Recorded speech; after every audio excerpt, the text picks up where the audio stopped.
Okay, different ways of burning fat, okay, training methods. So what I'm going to say here is you've got fasted cardio and cardio where you have some form of glycogen, which is carbohydrate, fats and proteins within the system. So fasted cardio, myself, works for me fantastically. So all you do is you sleep throughout the night, your glycogen stores, which is carbohydrates, are pretty depleted, and so your protein and fat. So what I do is I get straight up, I'd have 2 glasses of water just to get my metabolism going, give my body some form of nutrients and push some fluid into the muscles and into the system, okay, to get it working. And then I go and do some form of fasted cardio. Now the fasted cardio has to be some form of kind of interval training, such as high intensity interval training, so the body goes up and down, up and down. It's not so much LSD. You can do long slow duration, which hopefully you've already watched about these, which is just where you do like 45 minutes, but it's better to do some form of interval where it goes up and down, up and down, up and down, okay.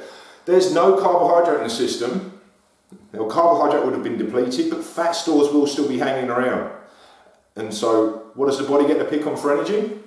Fat, okay. There's 2 sorts of fats. Well, there's actually 3 sorts of fats, okay, you've got muscular, under the skin, and vascular fat, but there's 2 sorts of fat that like to get burned.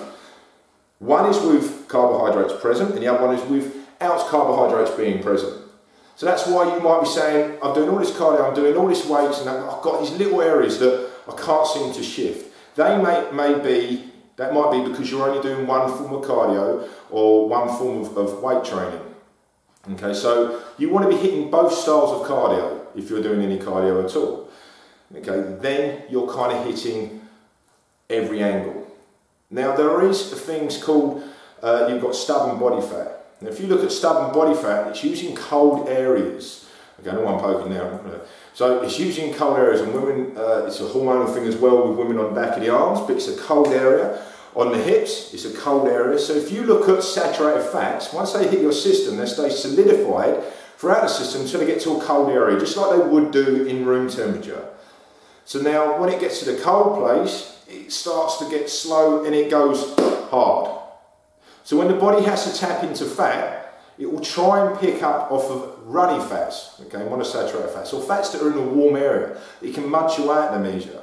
Now when it starts to go to the part where it's in a cold area, maybe on a lady here, okay, on the guys usually hold around the back, lower back here, it will get there and it will suddenly hit it and think, my God, that's really dense. I'm not using that. I've got a little bit of glycogen here, which is carbohydrate I can use, and I've got this runny fat which I can use, so I'm going to go for that. And it doesn't really go around it, or it might just go around it. Okay, it's very hard to get around it. It might, if you've got not a lot of fat on the actual quadricep and you've got it more on the hips, okay, it can go around it. But otherwise, yeah, so it will leave it. So when you're doing these things and you've got stubborn body fat areas, if you want something called spot reduction, which is quite possible, just make sure the areas are really hot, okay, and you can give them a rub as well to hopefully break up some of the cells and let the body eat away at that fat. Now that's, you've got to work hard at that stubborn body fat areas, I'm afraid, you just do. Okay, but it's possible, you can get rid of them if you use every little tool in your box. But otherwise, the other form of fat that gets burned is with carbohydrate present. So we do that generally in the evening time cardio, because you would have eaten some form of glycogen throughout the day. So glycogen being carbohydrate again. Okay, so yeah, that said, fasted cardio is really good, and also cardio with carbohydrate present in the evenings. Okay, so in your diet, just eat normally, don't just eat carbohydrate and work out. It will just be from whatever you've eaten in the day, carbohydrate will be in your system. So yeah, the 2 sorts, fasted cardio and cardio where you've got glycogen in the system. Got any questions on that, contact me and I'll clear them up, otherwise see you in the next one. Bye.